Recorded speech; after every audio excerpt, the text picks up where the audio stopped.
tensione, ok, dove è il collo? Dove si trova questa tensione?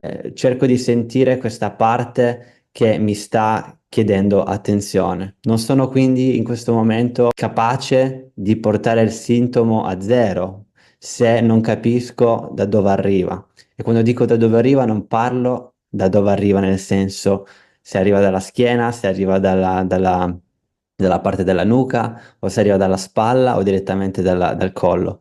Parlo da dove arriva emotivamente. Arriverà in un periodo sicuramente che è stressante per te. Se stiamo parlando di dolori nociplastici, ovvero dolori che arrivano dal tuo sistema emotivo e nervoso, ecco che lo stress è un punto chiave.